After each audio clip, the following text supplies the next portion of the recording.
देखिए, आज जब हम बहस के लिए तैयार थे तो सरकारी वकील साहब ने टाइम मांगा कि जी हमने सीसीटीवी जो अक्यूज़ ने एप्लीकेशन लगाई थी उसको प्रिजर्व कर लिया है और हमने कब्जे में ले लिया है, पर हमने विक्टिम है जो मरने वाले की वाइफ हैं उनसे कन्फ्रंट करना है और कन्फ्रंट के लिए हमें 2-3 दिन का समय चाहिए।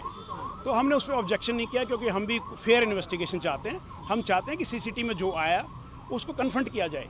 कन्फ्रंट करने का मतलब ये होता है जब आप कोई बयान देते हैं और कोई विरोधाभास आता है किसी सीसीटीवी वगैरह में तो आप कन्फ्रंट करते हैं। देखिए, आपने ये बताया था सीसीटीवी में ये आया है, तो कन्फ्रंट करने के लिए जब उन्होंने बोला तो हमने कोई ऑब्जेक्शन नहीं किया कि ठीक है 2-3 दिन की बात, आप इन्वेस्टिगेशन कीजिए। हम तो रादर कोऑपरेट करना चाहते हैं इन्वेस्टिगेशन में। हम चाहते हैं कि फेयर इन्वेस्टिगेशन हो और चीज़ें सामने निकल के आएँ।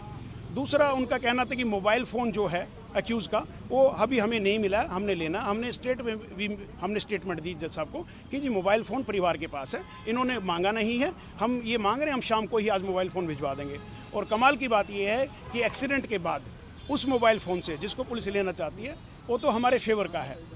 क्यों? क्योंकि एक्सीडेंट के बाद उस फ़ोन से पीसीआर की कॉल हुई है, उसके लिए हमने सीडीआर प्रिजर्वेशन की एप्लीकेशन लगा दी है। हम मोबाइल भी आज शाम को दे देंगे। हमने ड्राइविंग लाइसेंस मांगा है, हम ड्राइविंग लाइसेंस भी शाम को दे देंगे। तो किसी तरह की हमारे को कोई आपत्ति नहीं है। 2-3 दिन की सरकारी वकील साहब ने तारीख मांगी, हमें उसमें कोई दिक्कत नहीं है, कोई आपत्ति नहीं है। हमने कहा कि हम देने को तैयार हैं। नेक्स्ट हियरिंग कब होगी? 24 तारीख के लिए जज साहब ने एडजर्न किया है मैटर को। हम आर्ग्यू करेंगे। हमने 3 एप्लीकेशन नहीं लगाई हैं कि जो उस वैन का ड्राइवर है उसके मोबाइल फ़ोन से हमने नियरेस्ट हॉस्पिटल ढूंढने की कोशिश की है। हमने वेंकटेश्वर हॉस्पिटल पे भी बात की है, वहाँ आईवीआर पे चला गया नंबर, जो बोलते हैं 1 दबाओ 2 दबाओ 4 दबाओ, बात नहीं हो पाई। और जब वेंकटेश्वर से वापसी फ़ोन आया तब तक वो आज़ादपुर जा चुके थे।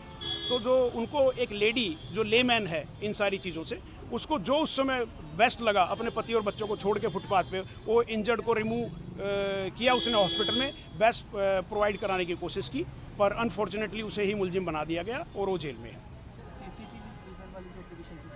सीसीटीवी प्रिजर्व हो गई है। आईओ साहब ने आज स्टेटमेंट दे दी है, एसपी साहब ने आज स्टेटमेंट दे दी है कि हमने वो सीसीटीवी प्रिजर्व कर लिया। हमने वो सीसीटीवी जो है उसको जो कंटेंट है उसको विक्टिम से हमने कन्फ्रंट करना है, ये उन्होंने कह के आज डेट मांग लिया।